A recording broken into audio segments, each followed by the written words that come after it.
satu majelis ilmu saja, di satu masjid tertentu saja, tapi bahkan bisa lintas pulau, bahkan bisa lintas negara bahkan. Walillahil hamdu wal minnah. Alhamdulillah ala kulli hal. Segala puji bagi Allah Subhanahu wa taala di dalam setiap keadaan dan kondisi. Ikhwatul iman rahimani wa rahimakumullah, melanjutkan kajian kita dari sirah Nabi kita Muhammad sallallahu alaihi wasallam, yang pada kesempatan ini insyaallah kita akan membahas tentang bagaimana hinaan kaum musyrikin Quraisy kepada Nabi kita Muhammad sallallahu alaihi wasallam. Kita telah membaca pada kesempatan-kesempatan sebelumnya bagaimana intimidasi dan kezaliman orang-orang musyrikin Quraisy kepada orang-orang lemah dari kalangan kaum muslimin yang dialami oleh para sahabat Nabi radhiyallahu anhum ajma'in, yang terutama mereka-mereka yang mustad'af, yang lemah.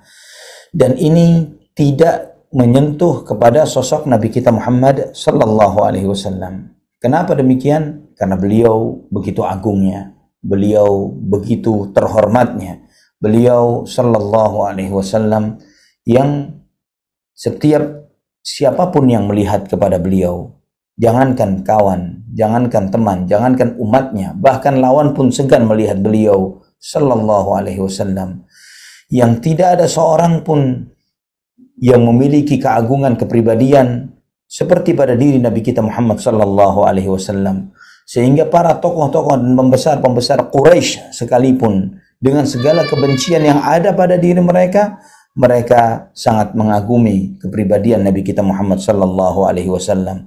Dan itu ditambah dengan bagaimana perlindungan Abu Talib, paman Nabi sallallahu alaihi wasallam, terhadap beliau sallallahu alaihi wa ala alihi wa sahbihi wasallam. Maka orang-orang Quraisy tidak bisa menyakiti Rasulullah sallallahu alaihi wasallam secara fisik sebagaimana mereka lakukan terhadap para kaum muslimin, terutama orang-orang yang lemah dari umat Islam. Dan sebaliknya, maka mereka memanfaatkan metode yang lain. Mereka mencemooh, mereka menghina, mereka mendebat Nabi sallallahu alaihi wasallam. Dan di antara tokoh-tokoh yang paling dominan di dalam menghina dan mengolok-olok Nabi kita Muhammad sallallahu alaihi wasallam adalah Abu Lahab, paman Rasulullah sallallahu alaihi wasallam. Kemudian Uqbah ibnu Abi Mu'aid, kemudian Al-Hakam ibnu Abil As, kemudian Al-Aswad ibnu Al-Muttalib, Abu Zam'ah, kemudian Al-Aswad ibnu Abdi Yaghuth, dan kemudian Al-Walid ibnu Al-Mughirah, dan Al-As ibnu Wa'il, serta Abu Jahal bin Hisham, sebagaimana disebutkan dalam kitab Dalailun Nubuwah karya Abu Nuaim. Ikhwatul iman rahimani wa rahimakumullah, kita melihat di dalam beberapa riwayat tentang bagaimana Ummu Jamil. Siapa Ummu Jamil? Ummu Jamil adalah istri dari Abu Lahab. Istri dari Abu Lahab.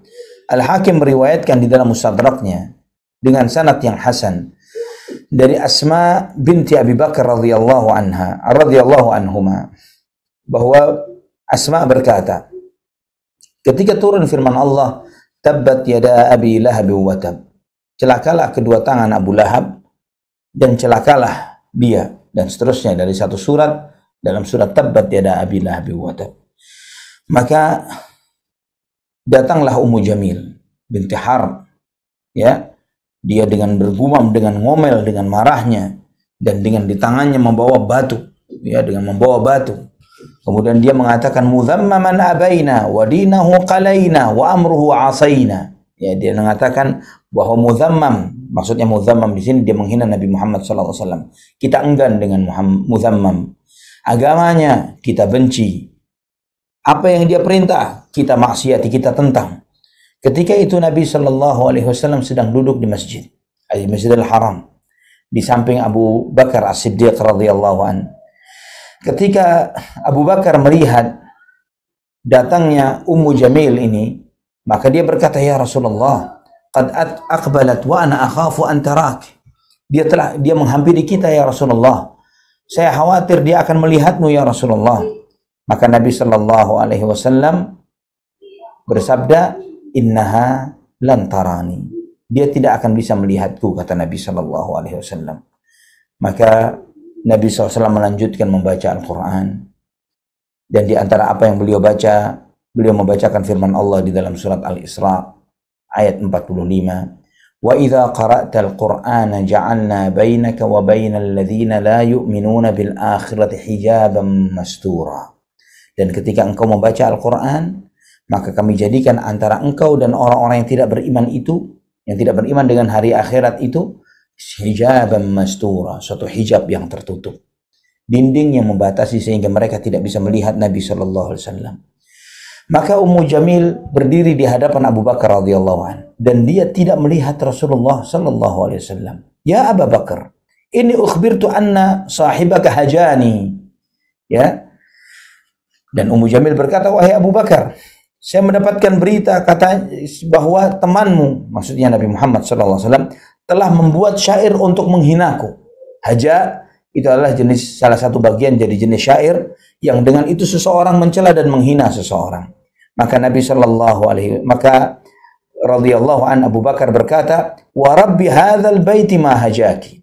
Demi Allah Tuhannya rumah ini, dia tidak pernah membuat syair untuk menghinamu. Ya jelas memang tabbat yada abi lahbi wa tab bukan syair. Ya, bukan karangan Nabi kita Muhammad sallallahu alaihi wa alihi wasallam. Maka pergilah Ummu Jamil dan dia dengan mengomel dengan mengatakan waqad alimat Quraisyun anni bintu sayyidiha.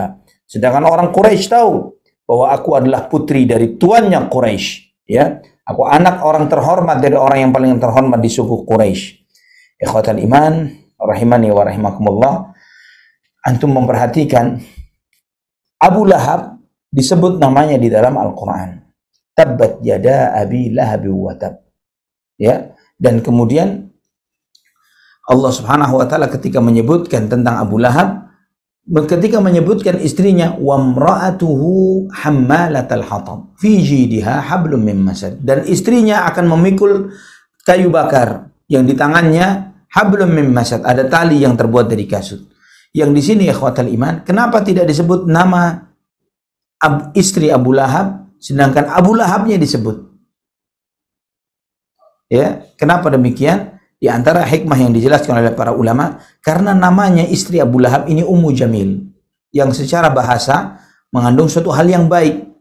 Ya, sedangkan Abu Lahab, nama Abu Lahab, Lahab itu sendiri disebutkan untuk nama Abu Lahab karena orangnya, Abu Lahab ini orangnya sangat tampan, sangat bagus, sehingga digambarkan sebagai orang yang ketika melihat seperti orang yang bersinar menyala, bagus begitu.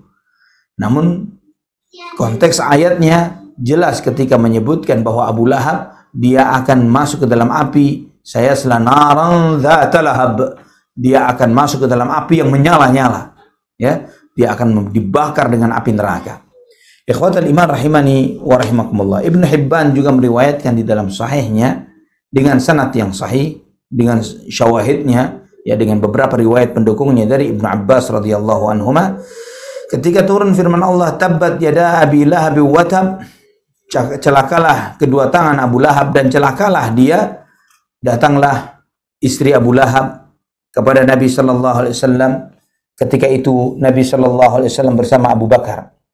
Ketika Abu Bakar melihat Ummu Jamil ini, maka Abu Bakar berkata, ya Rasulullah, innaha imra'atun badhi'ah wa akhafu an tu'dhiyak. Ya Rasulullah, Ummu Jamil terkenal sebagai wanita yang sangat pedas ucapannya, jahat omongannya. Saya tidak ingin dia menyakitimu ya Rasulullah. Falau qumta, jika engkau berkenan ya Rasulullah, ayo kita tinggalkan tempat ini. Nabi sallallahu alaihi wasallam menjawab, innaha lan tarani. Dia tidak bisa melihatku, kata Nabi sallallahu alaihi wasallam. Maka datanglah Ummu Jamil. Dia berkata, ya Abu Bakar, inna sahibaka hajani. Wahai Abu Bakar, temanmu telah membuat syair untuk menghinaku. Maka Abu Bakar mengatakan, la wa ma yaqulu syi'ra. Tidak pernah, Muhammad SAW tidak pernah mengumandangkan syair. Qalat anta indi musaddaq. Maka Ummu Jamil mengatakan, saya terima omonganmu, kamu orang yang jujur. Maka pulanglah Ummu Jamil meninggalkan Abu Bakar. Maka Abu Bakar berkata kepada Rasulullah, ya Rasulullah, lam taraka. Ya Rasulullah, perempuan ini tidak melihatmu. Maka Nabi sallallahu alaihi wasallam bersabda, la lam yazal malakun yasturuni anha bijanahihi. Tidak. Karena ada satu malaikat yang menutupiku dengan sayapnya. Riwayat ini sahih, diriwayat oleh Ibnu Hibban di dalam sahihnya. Quraisy seringkali ketika menghina Nabi sallallahu alaihi wasallam, mereka menyebut beliau dengan sebutan muzammam. Muhammad artinya terpuji, muzammam artinya tercela. Ya, dan mereka ingin mencela Nabi kita Muhammad sallallahu alaihi wasallam dengan sebutan muzammam ini. Maka Rasulullah SAW bersabda, Allahumma salli wa sallim wa barik ala abdika wa nabiyyika Muhammad. Beliau sallallahu alaihi wasallam bersabda dalam hadis yang sahih dalam Sahih Bukhari dan yang lainnya, juga Imam Ahmad bin Hanbal dalam musnadnya, ala ta'jabun kaifa yasrifu Allahu anni syatma Quraisy wa la'nahum yashtumuna mudhammaman wa yal'anuna mudhammaman wa ana Muhammad. Apakah kalian tidak heran bagaimana Allah memalingkan celaannya orang Quraisy dariku? Bagaimana Allah memalingkan laknat dan kutukannya orang Quraisy dariku? Mereka menghina muzammam, mereka melaknat muzammam, sedangkan aku Muhammad.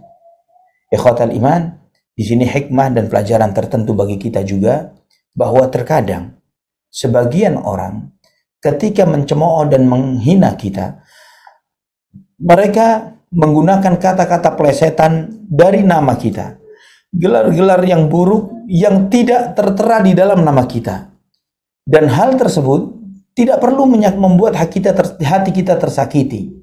Tidak perlu kita merasa emosi dan marah. Saya dikatakan begini, saya dikatakan begitu, padahal kita tahu kita bukan begini dan begitu. Ya, kita tidak perlu terbawa emosi ketika seseorang mencela kita, mencemooh kita dengan nama yang kita bukanlah nama itu. Ya, misalnya nama Ali dihina dengan nama tertentu yang lain, ya, dan orang itu untuk memplesetkan nama Ali, dia menyebutkan dengan nama yang lain, nama begini, nama begitu, dan lain sebagainya, untuk mencemooh nama Ali. Biarkan yang dia cemooh nama itu, bukan nama Ali. Ya, sebagai contoh saja. Wallahu a'lam bishawab. Al-Hafidz Ibnu Katsir rahimahullah, beliau menyatakan, Al-Hafidz Ibnu Hajar Al-Asqalani dalam Fathul Bari, beliau berkata bahwa saking bencinya orang Quraisy kepada Nabi sallallahu alaihi wasallam, mereka tidak mau menyebut nama Nabi Muhammad sallallahu alaihi wasallam karena nama beliau mengandung pujian. Nama beliau mengandung pujian, Muhammad, terpuji. Maka mereka berpaling dari nama ini, mereka menyebutnya dengan sebutan muzammam, tercela. Ketika mereka menyebutkan hal yang buruk tentang Nabi Muhammad sallallahu alaihi wasallam, mereka mengatakan fa'alallahu bimuzammam. Ya, Allah telah menyikapi muzammam dengan begini, menyikapi muzammam dengan begitu, ketika menceritakan hal-hal buruk yang terjadi pada diri Nabi Muhammad sallallahu alaihi wasallam. Sedangkan muzammam bukanlah nama beliau. Tidak ada seorang pun yang menyebut atau mengenal beliau dengan sebutan muzammam. Maka apapun yang mereka hina, mereka cela, mereka kutuk terhadap nama muzammam, satu pun tidak terkena kepada nama Muhammad sallallahu alaihi wa ala alihi wa sahbihi wasallam. Abu Lahab tidak kalah dahsyatnya dibandingkan istrinya. Ya, Abu Lahab ini, bahwa dia mengikuti Nabi sallallahu alaihi wasallam dimanapun Nabi berada, di kumpulan-kumpulan, di musim-musim haji, ketika Nabi SAW sedang berdakwah, dan mendustakan setiap kata yang disampaikan oleh Nabi kita Muhammad sallallahu alaihi wa ala alihi wa sahbihi wasallam. Imam Ahmad meriwayatkan di dalam musnadnya, Ibnu Hibban di dalam sahihnya dengan sanad yang sahih dari Rabi'ah Ibnu Ibad radhiyallahu anhu, dia mengatakan, Ra'aitu Rasulullah sallallahu alaihi wasallam bi suqi Dzul Majaz yaqul, saya melihat Rasulullah SAW di pasar Dzul Majaz, dan ketika itu beliau bersabda, ya ayuhan nas qulu la ilaha illallah tuflihu, wahai manusia, ucapkan la ilaha illallah, kamu akan selamat. Ucapkan tidak ada yang berhak disembah kecuali Allah, kalian akan selamat. Maka Abu Lahab mengikuti di belakang Nabi sallallahu alaihi wasallam ketika Nabi SAW sedang berbicara dengan mereka. Dan Abu Lahab ini, saya melihat, kata yang meriwayatkan ini Rabi'ah Ibn Ibad, saya melihat di belakang Nabi seorang laki-laki yang wajahnya bersinar, dan orang itu, artinya wajahnya ini sangat tampan. Orang itu berkata, innahu sabiun kadzib, orang ini adalah orang yang keluar dari agama nenek moyangnya dan pendusta. Maka aku bertanya, Ketika itu Rabi'ah bin Ibad masih cukup muda. Dia bertanya, "Man hadza?" Siapa orang ini? Maka mereka mengatakan Muhammad ibnu Abdullah. Yang di depan adalah Muhammad bin Abdullah. "Wa man alladhi yukadzibuhu?" Siapa yang mendustakannya? Qalu ammuhu Abu Lahab. Ini yang mendustakannya adalah pamannya yang bernama Abu Lahab. Dan dalam riwayat Ibnu Hibban dalam sahihnya disebutkan wa rajulun yatba'uhu yarmihi bil hijarah wa qad atna urqubaihi wa ka'baihi. Dan ada orang yang mengikuti Nabi SAW dari belakang dengan melempari batu kepada Nabi. Jadi Nabi dilempari batu dari belakang sehingga membuat tumit ya dan urat di atas tumit Nabi SAW, di belakang tumit Nabi SAW ini berdarah. Ya, membuat tumit Nabi SAW berdarah karena lemparan batu yang dilemparkan oleh Abu Lahab. Ikhwatal iman rahimani wa rahimakumullah. Dan antum mengetahui bagaimana akhir dan nasib dari Abu Lahab dan istrinya. Sayasla naran dzata lahab wa imra'atuhu hammalatal hatab fi jidha hablum min masad. Bahwa mereka akan kumpul dalam api neraka bersama. Dan tidak cukup dengan Abu Lahab dan istrinya, bahkan putra mereka yang bernama Utaibah ibnu Abi Lahab, bahwa Utaibah ini dia mati dalam keadaan kafir. Utaibah ini sangat sering mengganggu Nabi Shallallahu Alaihi Wasallam. Ya, pernah sekali waktu menggoda Nabi, mengganggu Nabi sampai merobek jubah Rasulullah Shallallahu Alaihi Wasallam. Ketika merobek jubah Rasulullah SAW ini, Nabi Shallallahu Alaihi Wasallam berdoa, Allahumma sallit alaihi kalban min kilabik. Ya Allah, timpakan kepadanya salah satu dari binatang buas ciptaanmu ya Allah. Ini doa Nabi Shallallahu Alaihi Wasallam. Dan Allah Subhanahu Wa Taala mengabulkan doa Rasulullah Shallallahu Alaihi Wasallam. Sehingga sekali waktu ketika Utaibah dengan rombongan dagangnya ke negeri Syam, di dalam perjalanan mereka singgah di satu tempat tertentu.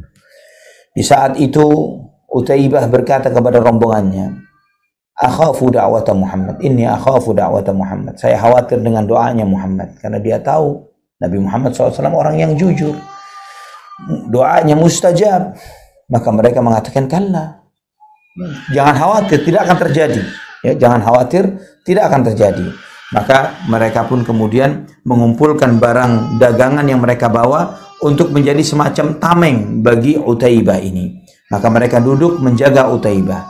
Ketika mereka tidur, subhanallah, tidak lama datanglah seekor singa menerkam Utaibah dan mati membunuhnya, dan membuat Utaibah mati terbunuh karena itu. Ikhwatal iman rahimani wa rahimakumullah. Kemudian juga di samping Abu Lahab dan keluarganya ada Umayyah bin Khalaf. Umayyah bin Khalaf. Bagaimana dia mengolok-olok Rasulullah Sallallahu Alaihi Wasallam, ya, bahwa Umayyah bin Khalaf ini suka menghina Nabi, mencibir Nabi, mencemooh Nabi Sallallahu Alaihi Wasallam, sampai Allah Subhanahu Wa Taala turunkan kepadanya firman-Nya, ya, dalam surat Al-Humazah dengan secara utuh satu surat. Allah berfirman, wailun likulli humazatil lumazah alladhi jama'a malan wa 'addadah yahsabu anna malahu akhladah kalla la yunbadhanna fil hutamah wama adraka mal hutamah narullahil muqadah allati tattali'u 'alal af'idah innaha 'alaihim muqsadah fi 'amadin mumaddadah. Allah berfirman, celakalah bagi setiap orang yang menghina dan mencibir, yaitu yang mengumpulkan hartanya dan menghitung-hitungnya. Dia mengira bahwa hartanya akan membuatnya kekal dan abadi. Sekali-kali tidak demikian. La yumbadhanna fil hutamah, dia akan dilemparkan ke dalam hutamah. Tahukah kamu apakah hutamah itu? Narullahil muqadah, apinya Allah yang menyala-nyala. Disebutkan narullah, apinya Allah menunjukkan dahsyat dan besarnya api neraka, sehingga dinisbatkan kepada Allah Subhanahu wa Ta'ala yang menyala-nyala, allati tattali'u 'alal afidah, yang dia dari bawah menyala sampai dada manusia. Innaha 'alaihim mu'sadah, dan itu pun dimampatkan bagi mereka, tertutup dari atas, bawah, kanan dan kiri. Fi 'amadin mumaddadah, dan mereka diikat di dalam tiang-tiang yang terpancangkan. Allahu Akbar. Ikhwatal iman rahimani wa rahimakumullah. Surat ini surat yang ringkas, tapi menggambarkan kepada kita tentang salah satu dari realita kehidupan dakwah di generasi awal dakwah Islam, dan juga menggambarkan kepada kita tentang fenomena yang berulang di setiap generasi dan zaman dan waktu, di setiap masyarakat dan di setiap kehidupan dakwah. Bagaimana seseorang yang tidak memiliki harga diri, orang-orang yang rendah, yang mereka ini hatinya, jiwanya dikuasai oleh harta. Sehingga ketika dia sudah begitu besar cintanya kepada harta dunia ini, sehingga dia tidak tahan untuk, hatinya tidak kuasa untuk menolak kekuatan cinta terhadap harta ini. Sehingga dia menilai bahwa harta adalah hal yang paling berkuasa di kehidupan. Nilai seseorang hartanya. Sehingga semua nilai di luar harta tidak ada nilainya. Tidak ada standar manusia kecuali dilihat dari hartanya. Tidak lagi dilihat dari akhlak, dari ilmu, dari takwa, dari amanah dan kejujuran. Ya, semua realita ini hilang karena mereka melihat hartalah yang menjadi nilai dari kualitas seseorang. Dan ketika seseorang memiliki harta, dia memiliki segala kehormatan, segala kemuliaan, dan tidak ada yang lain kecuali dengan harta. Ikhwatal iman rahimani wa rahimakumullah. Sehingga ketika kegilaan terhadap harta ini begitu menguasai hatinya, membuat dia nikmat dengan menghitung-hitung harta itu. Dan kita lihat ikhwatal iman, kita tidak hidup di zaman kecuali seperti ini kenyataannya. Nilai dan kualitas seseorang dilihat dari harta. Nilai dan kualitas seseorang tidak dilihat dari yang lainnya kecuali dengan hartanya. Allahul musta'an wala haula wala quwata illa billah. Sehingga antum melihat bahwa bagaimana seseorang itu dipuji, bagaimana seseorang itu dicela, tidak lain kecuali dari hartanya. Tidak dilihat dari bagaimana salehnya, bagaimana takwanya, bagaimana ilmunya, bagaimana amanah dan kejujurannya, bagaimana muruah, kehormatan dan harga dirinya. Semuanya sudah hilang. Semuanya sudah tidak lagi menjadi sebuah pertimbangan. Seseorang dilihat seberapa kaya. Jika kita membuka media kita, ketika kita melihat siapa seseorang yang menonjol, siapa yang dimuliakan, siapa yang ditokohkan, dikedepankan, siapa yang ditaruh paling belakang, yang tidak disebut di bawah. Ya, siapa mereka yang tidak berharta? Yang menonjol, yang berharta. Kita hidup di masa itu. Ilmu, harga diri, kehormatan, ketakwaan, iman sudah sirna.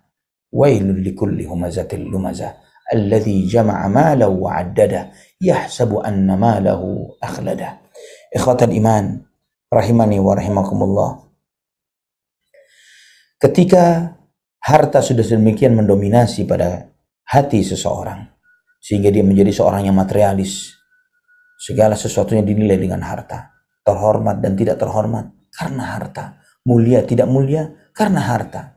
Maka mereka dengan gampangnya mencemooh dan mencibir orang karena profesinya yang hina dan rendah misalnya, atau karena dinilai tidak ada nilainya. Maka bahkan sekarang kita melihat, karena mendapatkan misalnya cerita dari seorang teman bagaimana cemoohan karena kemiskinan, karena kefakiran itu menjadi sebuah tren yang dengannya seseorang itu menjadi terkenal karena dia pandai mencemooh dan menghina. Saya tidak tahu siapa yang lebih tidak waras antara yang populer dengan cemoohan ini atau mereka-mereka yang like dan mempopulerkannya. Mereka-mereka yang memfollow orang yang seperti ini. Mana yang lebih tidak waras antara ini dan itu? Allahul musta'an wala haula wala quwata illa billah. Ikhwatal iman.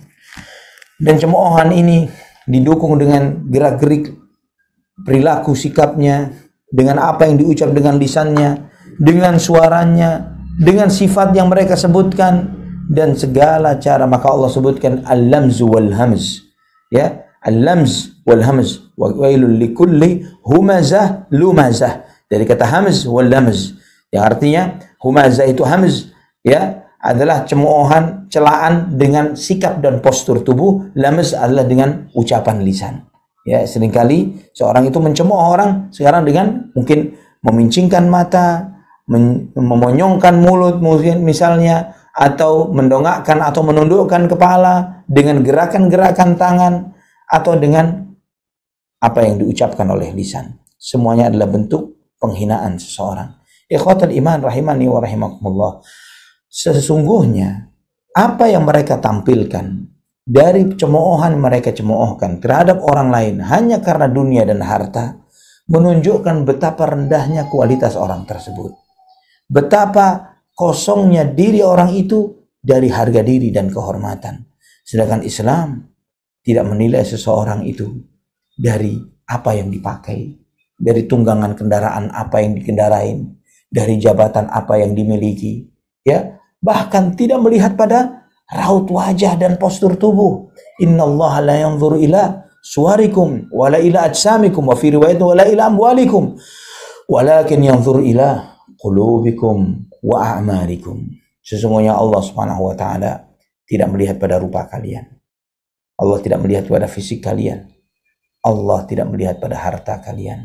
Allah Subhanahu wa taala melihat hati kalian dan apa yang kalian perbuat. Ikhwatal iman rahimani wa rahimakumullah. Maka kita melihat bagaimana Allah Subhanahu wa taala menunjukkan kepada kita dalam satu surat yang singkat ini sikap bagaimana Allah Subhanahu wa taala menunjukkan bahwa perbuatan ini begitu dibencinya oleh Allah Subhanahu wa taala. Maka Allah Subhanahu wa taala menegur mereka dengan teguran yang sangat keras, ancaman dengan yang sangat besar, dan itu juga memberikan hiburan kepada setiap orang-orang yang beriman terhadap mereka-mereka yang menghadapi ujian-ujian di dalam dakwah, karena dakwahnya mereka dicemooh, karena dakwahnya mereka dicibir, karena imannya mereka dihina. Itu tidak mengapa, karena mereka sedang memiliki kualitas yang paling berharga dari apa yang dimiliki manusia di dalam kehidupan dunia, kualitas yang tidak akan pudar dan sirna dengan mati dan wafatnya seseorang. Kualitas iman, kualitas takwa akan tetap dibawa oleh seseorang sampai dia pulang kepada Allah Subhanahu wa taala, tidak dengan harta. Sepeser pun, sedikit pun tidak akan ada yang bisa dibawa mati. Wallahu a'lam bishawab. Kemudian yang berikutnya yaitu Ubay bin Khalaf. Ubay bin Khalaf ini adalah saudara dari Umayyah bin Khalaf. Ya, Umayyah yang Allah turunkan wailul likulli humazatin lumazah, saudaranya adalah Ubay bin Khalaf. Ubay bin Khalaf ini satu-satunya orang kafir yang mati dibunuh oleh Nabi Muhammad sallallahu alaihi wasallam pada peristiwa perang Uhud. Setelah dibunuh oleh Nabi SAW di dalam peperangan itu, Nabi SAW bersabda, "Ishtadda ghadabullahi ala rajulin qatalahu Rasulullah SAW." Semakin besar murkanya Allah kepada seseorang yang dibunuh oleh Rasulullah SAW. Hadis ini sahih dalam Sahih Bukhari dan juga Sahih Muslim. Ikhwatal iman rahimani wa rahimakumullah. Sekali waktu Ubay bin Khalaf datang dengan membawa tulang yang sudah rapuh. Kemudian datang kepada Nabi, "Ya Muhammad, engkau mengatakan bahwa tulang belulang yang sudah rapuh ini," sambil dihamburkan dengan tangannya ke wajah Nabi SAW, ditiup kepada Nabi SAW, "ini akan dihidupkan kembali. Ya Muhammad, kamu mengatakan seperti itu, wahai Muhammad?" Apa jawaban Nabi SAW? "Na'am, ana aqulu dzalik." Ya, memang aku yang mengatakan itu. "Yab'atsahu Allahu wa iyyaka ba'dama takunani hakadha, thumma yudkhiluka an-nar." Allah akan membangkitkannya, demikian pula membangkitkanmu setelah kamu nanti menjadi tulang belulang seperti ini, dan kemudian Allah akan memasukkanmu ke dalam api neraka. Allahu Akbar.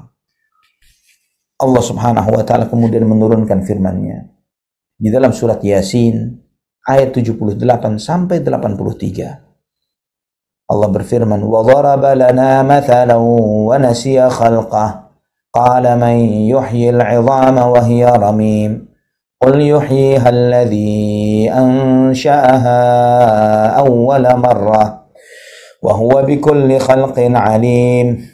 Alladhi ja'ala lakum minasy syajaril akhdari naran fa idza antum minhu tuqidun. أوليس الذي خلق السماوات والأرض بقادر على أن يخلق مثلهم بلى وهو الخلاق العليم إنما أمره إذا أراد شيئا أن يقول له كن فيكون فسبحان الذي بيده ملكوت كل شيء وإليه ترجعون. Allah subhanahu wa ta'ala menyampaikan, وَضَرَبَ لَنَا مَثَلًا وَنَسِيَ خَلْقَهُ.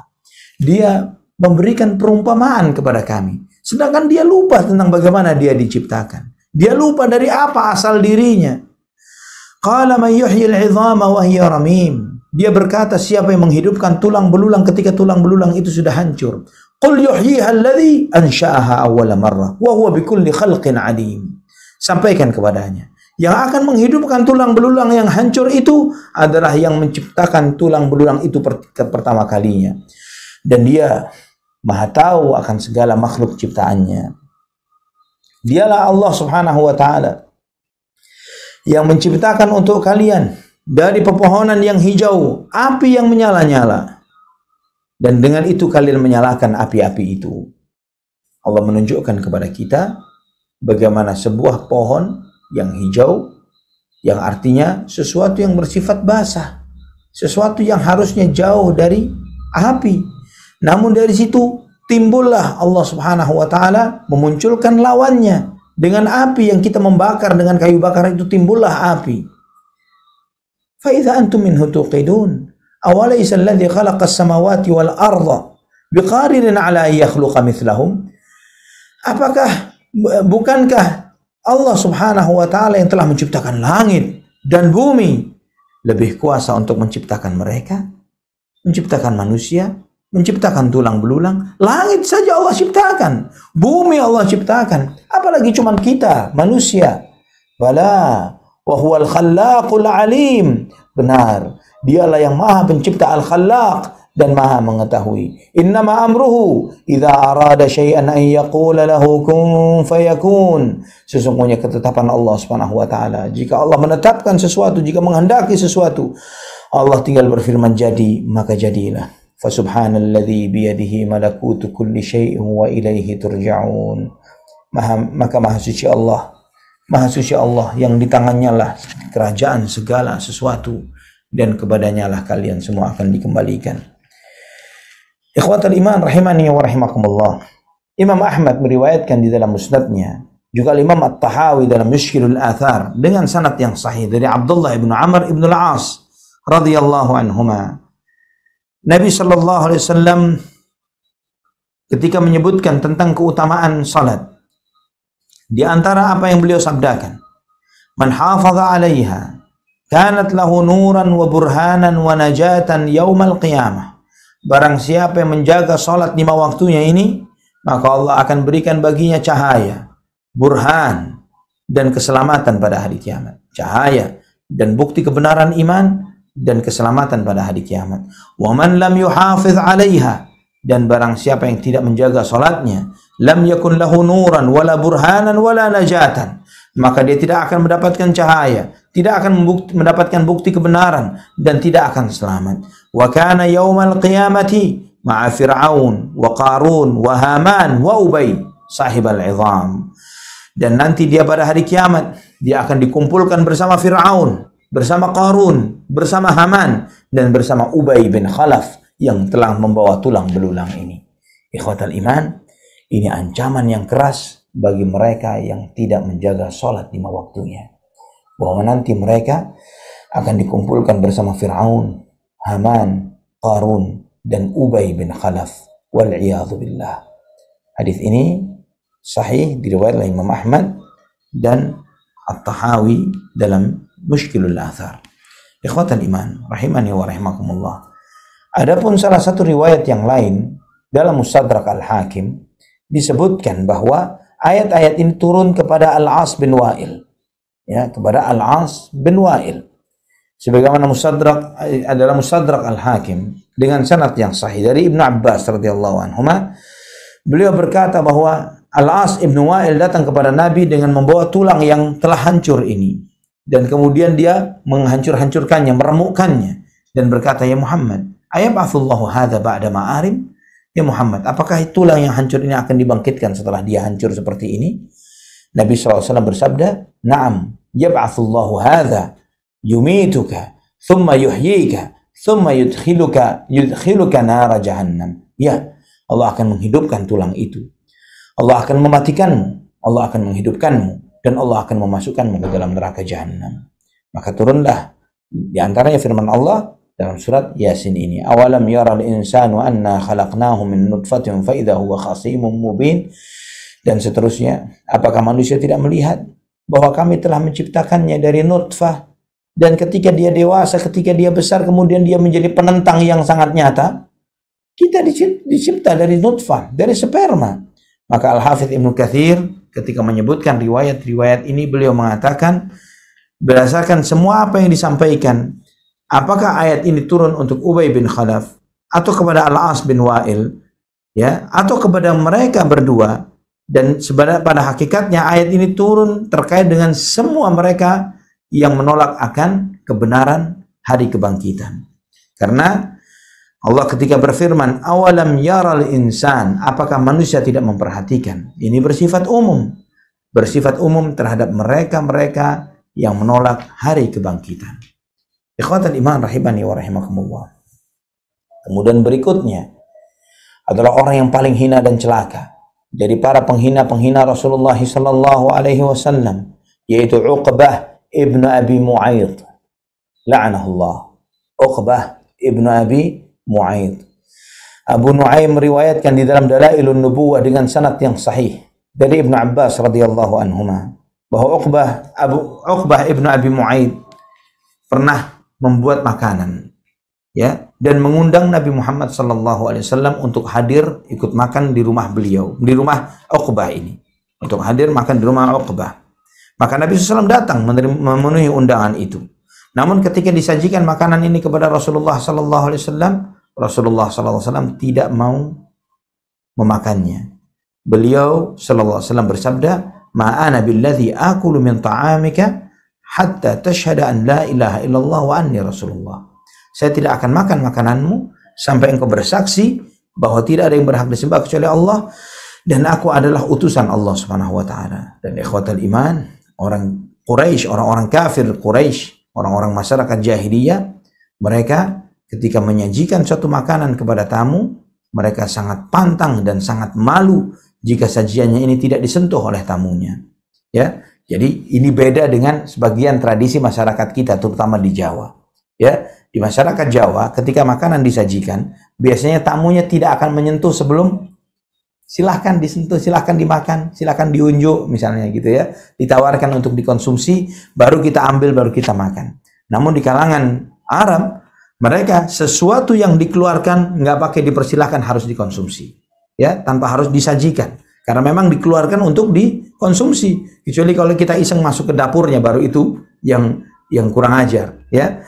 Namun di masyarakat kita sudah di depannya pun tidak kita sentuh, ya, sampai disajikan. Bahkan itu terutama termasuk yang sering ada hadapi ketika sebagian tamu datang ke rumah, ana sajikan makanan misalnya, ana heran kenapa nggak dipegang-pegang, nggak disentuh-sentuh. Ana bilang kenapa nggak dimakan ini? Oh belum dipersilahkan. Ana bilang ya akhi, ya ukhti, ini kalau sudah disajikan silahkan dikonsumsi, ya, nggak pakai dipersilahkan lagi, tidak ada ritual mempersilahkan makan. Ya, kalau sudah disajikan, dibuatkan makanan, apalagi dan sebagainya, monggo dikonsumsi. Bukan harus nunggu lagi untuk kapan dikonsumsinya. Ya, namun ini memang beda tradisi satu dengan yang lainnya. Nabi SAW menyampaikan kepada Uqbah ini, saya tidak akan makan sampai kamu bersyahadat. Maka Uqbah mengatakan, "Itam ya ibna akhi, silakan makan, silakan makan, silakan makan." Dia memaksa Rasulullah SAW, dan Rasulullah SAW bersabda, "Ma ana billadzi af'al hatta taqul." Saya tidak akan makan sampai kamu mengucapkan syahadat. Maka Uqbah bin Abi Mu'ayth pun bersyahadat, "Asyhadu an la ilaha illallah wa annaka Rasulullah." Maka Nabi SAW pun makan, mengkonsumsi suguhan dari si Uqbah bin Abi Mu'ayth ini. Menunjukkan kepada kita apa? Jika ada orang kafir mengundang makan kita, boleh atau tidak menghadirinya? Boleh. Ya, menunjukkan boleh kita menghadiri undangan makan dari orang kafir dengan syarat makanannya halal.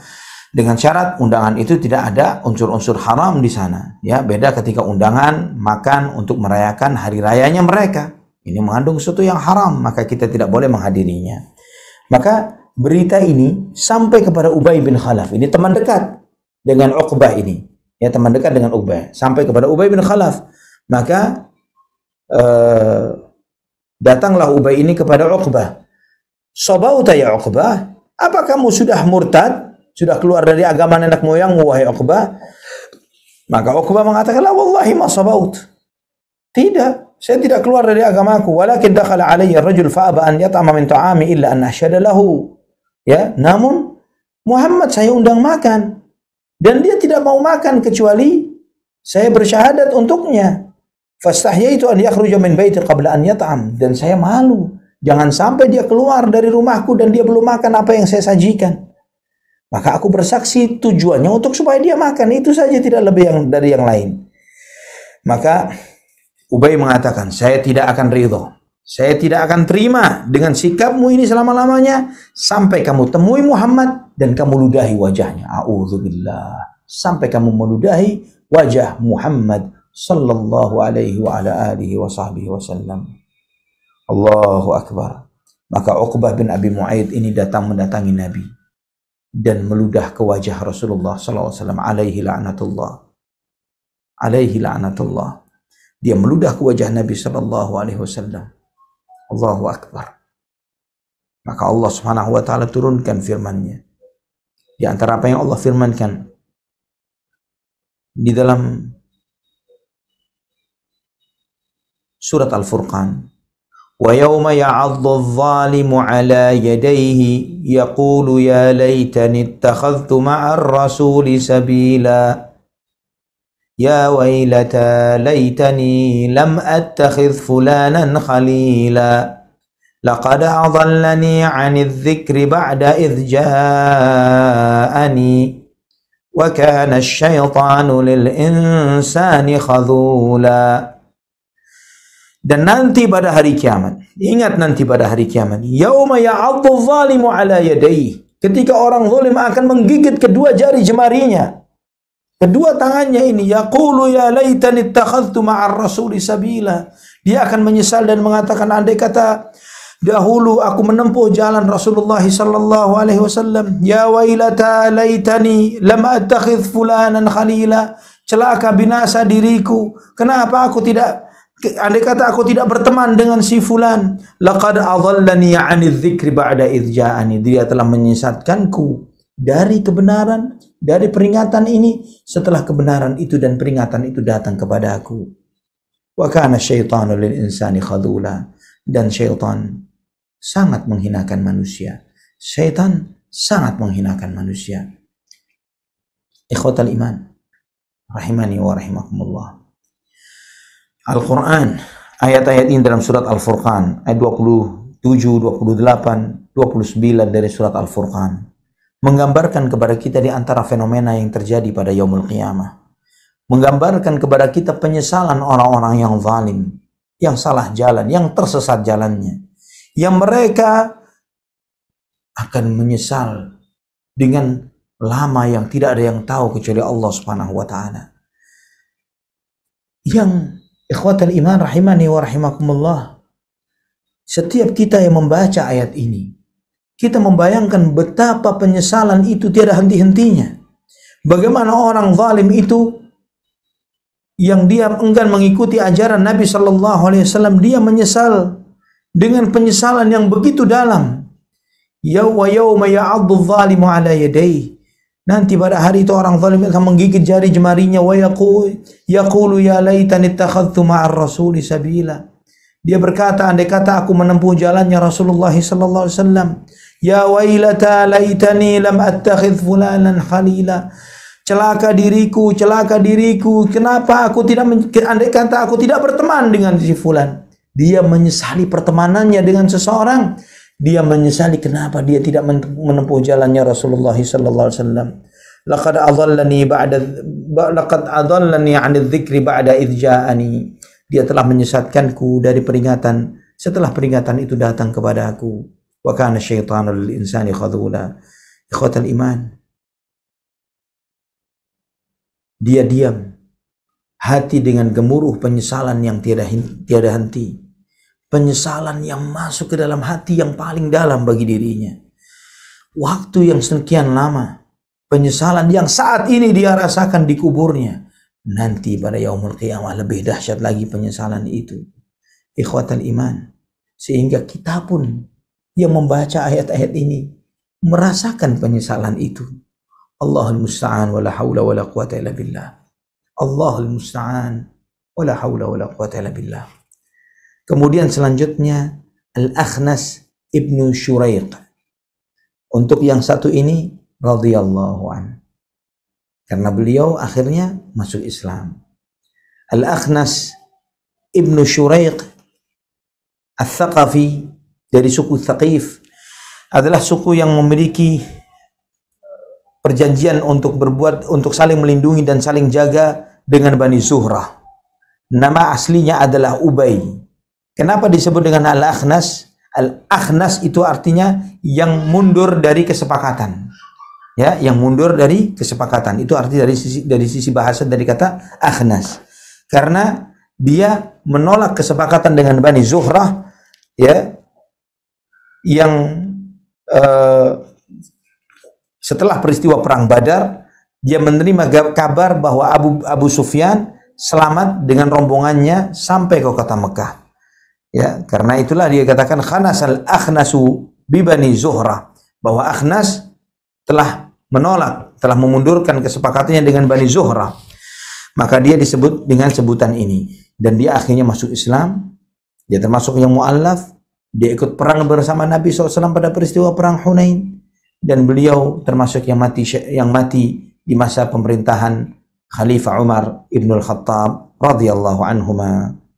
Ikhwatal iman rahimani wa rahimakumullah. Akhnas ini Ibnu Syuraiq termasuk tokoh yang sangat dihormati di kaumnya. Didengar ucapannya, dan dia pernah menghina Rasulullah SAW dan mencela Nabi SAW. Dan akhirnya Allah Subhanahu wa taala menurunkan beberapa ayat firman-Nya. Di antara firman Allah Subhanahu wa taala sebagaimana di awal-awal surat Al-Qalam, ya, wala tuti' kulla hallafin mahin hammazim masya'im binamim manna'in lil khairi mu'tadin athim utullin ba'da dzalika zanim. Ya, Allah Subhanahu wa taala berfirman bahwa janganlah engkau mentaati orang-orang yang suka mencemooh, yang mencibir, yang berjalan memindah-mindahkan omongan dari satu ke yang lainnya untuk mengadu domba yang satu dengan yang lainnya, yang menolak kebenaran, menolak kebaikan, dan melampaui batas dan banyak melakukan dosa. Dan dia orang yang sangat kasar, yang sangat menolak kebenaran. Dan ikhwatal iman rahimani wa rahimakumullah, ini menunjukkan kepada kita ikhwatal iman, sifat-sifat ini di antara sifat-sifat yang sangat dibenci oleh Allah Subhanahu wa taala, dibenci oleh Rasulullah sallallahu alaihi wasallam. Ketika Nabi sallallahu alaihi wasallam dalam sebuah riwayat yang sahih dalam Sahih Muslim, Nabi sallallahu alaihi wasallam bersabda, sebagaimana riwayat dari Harithah ibnu Wahab al-Khuzai, saya mendengar Rasulullah SAW bersabda, "Ala ukhbirukum bi ahlin nar?" Maukah kalian saya sampaikan kepada kalian siapakah calon-calon penghuni neraka? Kullu utullin jawadhin mustakbir.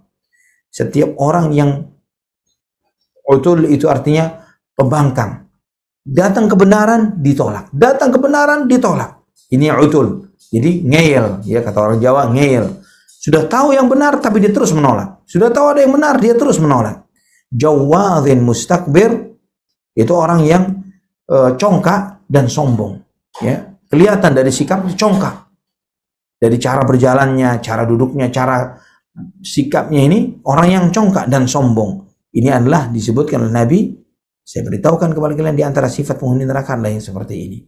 Ikhwatan iman rahimani wa rahimakumullah, dan juga menunjukkan kepada kita bahwa Allah Subhanahu wa taala adalah Al-Ghafurur Rahim, bahwa Nabi kita Muhammad SAW adalah sosok yang sangat berlapang dada menerima kebaikan yang datang dari seseorang. Ketika masa kelam seseorang dia tidak beriman kepada Allah Subhanahu wa taala, dan kemudian dia beriman kepada Allah, menerima Islam, menerima iman, maka tidak menutup kemungkinan orang itu, tidak menutup kesempatan bagi orang tersebut untuk diterima kebenarannya, diterima Islam dan imannya, diterima taubatnya oleh Allah Subhanahu wa taala. Kita akan melihat dan mempelajari dalam sirah bahkan banyak orang-orang yang mereka ini begitu besar permusuhannya kepada Nabi SAW sampai ketika Fathu Makkah, Nabi SAW mengumumkan ada beberapa orang yang walaupun orang tersebut bergelantungan di kiswah Ka'bah, bunuh orang itu. Di antaranya adalah Ikrimah ibnu Abi Jahal. Ya, saking jahatnya dia terhadap Islam, terhadap dakwah. Walaupun sampai bergelantungan di kiswah Ka'bah, bunuh dia. Namun apa yang terjadi? Ternyata istrinya masuk Islam. Ikrimah melarikan diri bersembunyi karena dia tahu bakal mati. Ya, karena permusuhannya yang luar biasa. Dia awalnya adalah representasi dari ayahnya, Abu Jahal. Namun apa kata istri ketika istrinya datang kepada Nabi, ya Rasulullah, apa jadinya jika Ikrimah datang bertaubat, memeluk agama Islam? Engkau maafkan? Allah maafkan. Dimaafkan oleh Allah, maka Muhammad SAW sebagai hambanya akan memaafkannya. Maka datanglah Ikrimah radhiyallahu anhu wa ardhah, dan beliau memeluk agama Islam dan sangat bagus Islamnya sehingga beliau radhiyallahu an di antara mereka yang mati syahid ketika berperang melawan Musailamah al-Kadzdzab, si pengaku nabi palsu di masa kekhilafahan Abu Bakar As-Siddiq radhiyallahu anhu wa ardhah, radhiyallahu anhu wa ardhah. Wallahu taala ala wa alam bisawab. Masih banyak lagi listingnya ikhwatal iman, daftar para penghina dan pencela Rasulullah Sallallahu Alaihi Wasallam, yang insya Allah kita akan melanjutkan pembahasan ini pada sesi kedua ketika kita akan membahas tentang beberapa tokoh-tokoh yang menghina Rasulullah Sallallahu Alaihi Wasallam dan bagaimana nasib mereka. Wallahu alam bishawab. Baik Ustaz, Masya Allah, jazakallah Ustaz, ini sangat menarik sekali. Ternyata kita mengetahui ya satu persatunya orang-orang yang sudah berbuat zalim, berbuat fasik kepada Nabi Shallallahu Alaihi Wasallam, sekaligus juga ya, Masya Allah, di sini ada Akhnas ibnu Syuraik As-Saqafi ya, yang menjadi mu'alaf, Masya Allah. Ustaz, di sini sudah ada pertanyaan dan kita sudah memasuki sesi kedua ya, sesi tanya jawab. Yang pertama ini pertanyaan dari seorang jamaah di Kendari, Sulawesi Tenggara. Assalamualaikum warahmatullahi wabarakatuh, Ustaz. Ana ingin izin bertanya, apabila ada bisikan untuk melaksanakan amalan soleh, khususnya sunnah, tetapi Ana lebih memilih tidak melaksanakannya. Alhamdulillah saya tahu manfaat melaksanakan sunnah-sunnah, khususnya sholat sunnah, tapi belum tersentuh hati untuk mengerjakannya. Mohon nasihatnya Ustaz. Demikian, jazakallah khairan. Dorongan amal atau dosa itu dimulai dari dorongan yang ada di dalam hati seseorang, terbersih di dalam hati seseorang. Dan di setiap kita, masing-masing kita ada ajakan, di setiap hati kita ada ajakan untuk melakukan hal yang baik, ada ajakan untuk melakukan dosa dan maksiat. Mana yang lebih sering kita dengarkan, itu akan menjadi seperti apanya kita saat ini. Jika ajakan kebaikan yang lebih sering kita dengarkan, maka jadilah orang itu disebut dengan orang yang baik. Karena dia mendengar ajakan-ajakan kebaikan yang ada di dalam dirinya dan dia mengamalkannya. Baik ajakan itu adalah ajakan untuk melakukan satu amalan tertentu yang baik, atau ajakan itu berupa meninggalkan dosa-dosa yang berbisik di dalam hati seseorang. Demikian pula sebaliknya, ketika seseorang lebih mendengarkan bisikan-bisikan yang mengajak kepada perbuatan dosa dan maksiat, maka jadilah dia seperti itu. Kenapa seseorang menjadi orang fasik, zalim, dan yang semisalnya? Karena bisikan-bisikan buruk yang terbersit di dalam hatinya, itu yang lebih sering dia dengarkan dan lebih sering dia taati ketimbang ajakan-ajakan kepada hal-hal yang baik. Itulah yang membentuk keadaan dan kondisi seseorang. Maka ya ikhwatal iman rahimani wa rahimakumullah. Dan juga Nabi SAW telah bersabda, "Man hamma bihasanatin wa lam ya'mal biha kutibat lahu hasanah. Wa man hamma bihasanatin wa ya'mal biha kutibat lahu 10 hasanah." Barang siapa yang berniat di dalam hatinya untuk melakukan suatu kebaikan dan tidak jadi dia amalkan, maka dicatat baginya 1 kebaikan. Ketika dia jadi melakukannya, maka diberi bonus oleh Allah 1000%, 10 kebaikan. Niat dipraktekkan 1000%, investmentnya, nilai investasinya. Ya, ketika tidak dia praktekkan cuma 1, tapi ketika dipraktekkan dia dapat penghasilan pendapatan 1000%, ya 10 kali lipat. Allahu Akbar. Dan sebaliknya dengan dosa, ketika dia berniat untuk melakukan satu dosa, tidak jadi diamalkan, maka tidak dicatat dosa.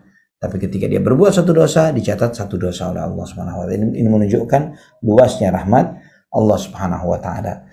Dan usia serta waktu yang kita jalani tidak akan pernah berulang. Kesempatan untuk melakukan suatu ketaatan kepada Allah tidak akan pernah berulang kembali. Hari ini beda dengan kemarin. Besok. Kita tidak akan mundur dari hari ini. Apalagi di hari ini saja kita tidak bisa mundur. Ya Allah, tadi saya maghrib belum melaksanakan sholat ba'diyah misalnya. Andai kata, tidak bisa andai kata. Besok belum tentu kita bisa melakukannya. Dan belum tentu besok adalah milik kita. Wallahu a'lam bishawab.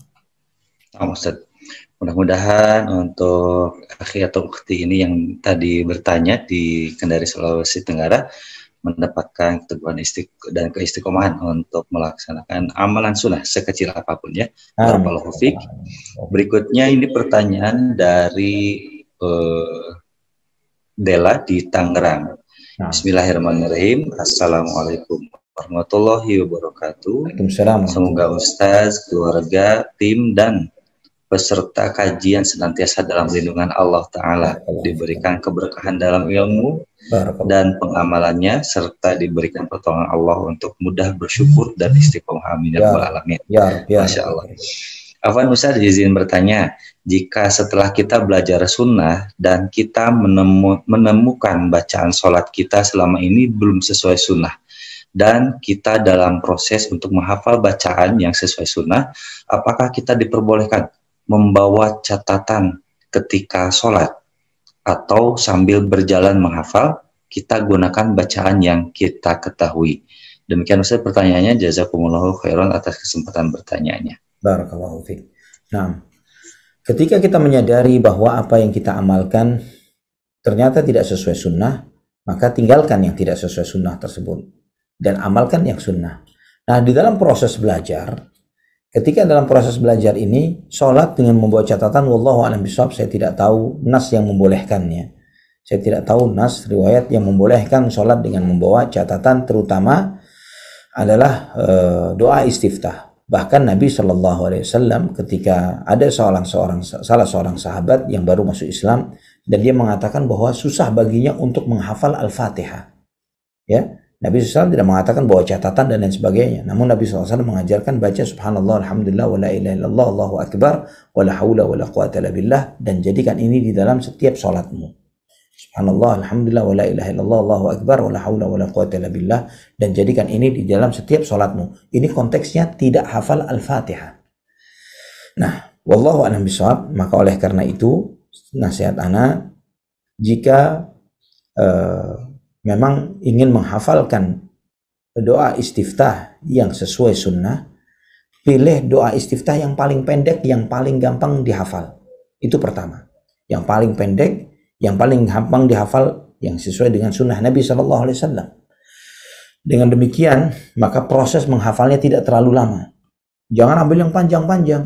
Misalnya Allahumma rabba Jibril wa Mikail wa Israfil fatir samawati wal alim al ghaib wa syahada anta tahkumu baina ibadika fima kanu fihi yakhtalifun ihdini lima ikhtalafa fihi min al haqqi bi idhnik innaka tahdi man tasha'u ila siratal mustaqim. Ini yang sahih dalam Sahih Muslim, ya, dalam salah satu doa istiftah Nabi SAW. Ini cukup panjang dan relatif sangat baru bagi sebagian kita. Wah, ini panjang banget, ya. Tapi kalau misalnya ada yang lebih ringkas, Allahu Akbar kabira walhamdulillahi katsira wa subhanallahi bukrata wa asila, misalnya itu lebih pendek, misalnya lebih singkat lagi, maka ambil yang singkat, yang mudah, yang lebih pendek, yang lebih gampang kita hafalkan dari, kalau tidak salah ada kurang lebih 12 bentuk doa istiftah dari Nabi kita Muhammad sallallahu alaihi wasallam yang sunnah, yang sahih dari Nabi kita Muhammad sallallahu alaihi wasallam, sebagaimana yang terdapat di dalam kitab sifat salat Nabi Syekh Al-Albani rahimahullah. Wallahu a'lam bishawab. Barakallahu fiik untuk Dela di Tangerang. Berikutnya ini ada pertanyaan dari Ukhti Retno di Cilacap, Masya Allah, dari Cilacap ya. Bismillahirrahmanirrahim. Assalamualaikum warahmatullahi wabarakatuh, Ustaz. Assalamualaikum warahmatullahi wabarakatuh. Tadi dikatakan bahwa boleh menghadiri undangan makan dari orang kafir jika tidak ada unsur yang diharamkan oleh Allah SWT. Benar. Saya bekerja di keluarga non-muslim Chinese, merawat orang tua mereka pada saat perayaan Imlek, dalam kurung, ini masalahnya karena perayaan ini kemungkaran. Mereka ada acara makan bersama seluruh keluarga. Saya memang ada makanan halal yang disiapkan. Apakah boleh saya hadir karena saya mendampingi pasien? Demikian Ustaz pertanyaannya. Jazakallahu khairan wa barakallahu fiik wa jazakallahu khair. Kehadiran anti pada acara tersebut bukan kehadiran pada acara itu, tapi karena tugas, karena menjaga atau sebagai menjaga orang tua yang ada di sana dan merawatnya. Jadi bukan dalam konteks untuk menghadirinya. Namun jika sampai dalam acara tersebut ada syiar-syiar yang tujuannya adalah untuk memurtadkan anti kepada agama di luar Islam, maka sebaiknya anti segera meninggalkan pekerjaan tersebut. Wallahu a'lam bishawab. Namun jika tidak ada seperti itu, cuman unsur makan-makan saja, ya, dan makanan yang disajikan terutama untuk anti adalah makanan yang disendirikan sesuai dengan makanan yang halal menurut syariat Islam, maka tidak mengapa anti hadir di sana. Wallahu a'lam bishawab. Masya Allah. Baik. Untuk berikutnya pertanyaan dari Rozana Umur Ruqoyah di Malaysia. Bismillahirrahmanirrahim. Semoga kita semua dikokohkan di atas manhaj salaf. Amin ya rabbal alamin. Izin bertanya Ustaz, sependek pengetahuan anak, mohon koreksi jika salah, bahwa Rasulullah SAW diberitahukan oleh Allah Jalla wa'ala tentang nama orang-orang munafik. Dan nama-nama orang munafik tersebut hanya beliau diberitahukan pada Hanzalah radhiyallahu anhu. Apakah ada hadis khusus yang menjelaskan nama orang-orang munafik tersebut, Ustaz? Demikian, jazakumullahu khairan. Ya, bukan Hanzalah tapi Hudzaifah. Hudzaifah. Ya, bukan Hanzalah tapi Hudzaifah ibn al-Yaman radhiyallahu anhu yang memegang daftar nama-nama orang-orang munafik yang ada di kota Madinah. Memang tidak diceritakan oleh Hudzaifah karena memang diamanati oleh Nabi SAW untuk tidak disampaikan. Memang amanah Rasulullah SAW untuk tidak menyampaikannya. Dan kita, walillahil hamd, kita tidak perlu tahu listing daftar nama itu secara spesifik. Karena sifat dan karakter orang munafik begitu terbuka disingkap oleh Allah Subhanahu wa taala di dalam ayat-ayat Al-Qur'an dan di dalam hadis-hadis Nabi SAW. Ayat Al-Qur'an atau membaca di awal surat Al-Baqarah, di dalam surat An-Nisa, di dalam surat At-Taubah, di dalam surat Al-Anfal, di dalam surat Al-Munafiqun. Begitu banyaknya ayat-ayat Al-Quran sehingga Imam Ibnu Qayyim rahimahullah di dalam Madarijus Salikin mengumpulkan hampir kurang lebih 30 sifat dan karakter orang munafik. Nifaq akbar, nifaq besar. Ya, artinya munafik ini yang munafik yang menyebabkan orang yang memiliki sifat dan sikap seperti ini pada hakikatnya adalah orang kafir yang berjubah Islam. Ya. Ini wallahu alam, kalau anti atau antum yang ingin melihat, ana tidak tahu apakah ada di media sosial. Ana pernah beberapa tahun yang lalu menyampaikan tentang kajian ini di Masjid Al-Fattah kalau tidak salah, dalam beberapa sesi kajian tentang sifat-sifat orang munafik sebagaimana yang dijelaskan oleh Imam Ibnu Qayyim rahimahullah dalam kitab Madarijus Salikin. Wallahu a'lam bishawab. Jadi memang kita tidak perlu mengetahui nama-nama siapa di masa Nabi SAW karena memang cukup banyak, dan tambah akhir zaman tambah banyak, tambah akhir zaman tambah banyak, dan bahkan melebihi jumlahnya orang beriman. Melebihi jumlahnya orang beriman. Wallahu a'lam bishawab. Baik Ustaz, alhamdulillah pertanyaan barusan merupakan pertanyaan terakhir pada malam hari ini. Untuk itu sebagai closing statement pada malam hari ini mungkin bisa disampaikan kembali oleh Ustaz. Tafadhol Ustaz. Baik. Ikhwatul iman rahimani wa rahimakumullah, perlu kita pahami bahwa Nabi kita Muhammad sallallahu alaihi wasallam, beliau di dalam menghadapi cemoohan, hinaan dan celaan ini, Nabi sallallahu alaihi wasallam dengan tegar menghadapinya. Nabi sallallahu alaihi wasallam tidak, istilah bahasa kita, tidak baper ya di dalam menghadapi hal itu semuanya, karena keyakinan beliau kepada Allah Subhanahu wa taala, iman dan tauhid. Dan itu juga mengajarkan kepada kita, setiap umat Muhammad sallallahu alaihi wasallam yang duduk di posisi beliau sallallahu alaihi wasallam sebagai dai, yang mengajak kepada tauhid, yang mengajak kepada sunnah Nabi sallallahu alaihi wasallam, bahwa sebagaimana Nabi SAW menyebutkan, asyaddun nasi bala'an al-anbiya thumma al-amthal fal-amthal.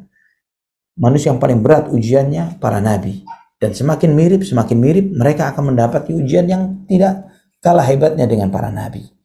Ya, artinya menghadapi ujian yang berat juga, dan itu membuat kita semakin tabah dan sabar, dan juga membuat kita semakin berusaha untuk bisa istiqamah di atas jalan Allah, bersabar di jalan ini, memohon kepada Allah, Zat yang maha membolak-balikkan hati, agar hati ini tetap di atas agama Allah Subhanahu wa taala.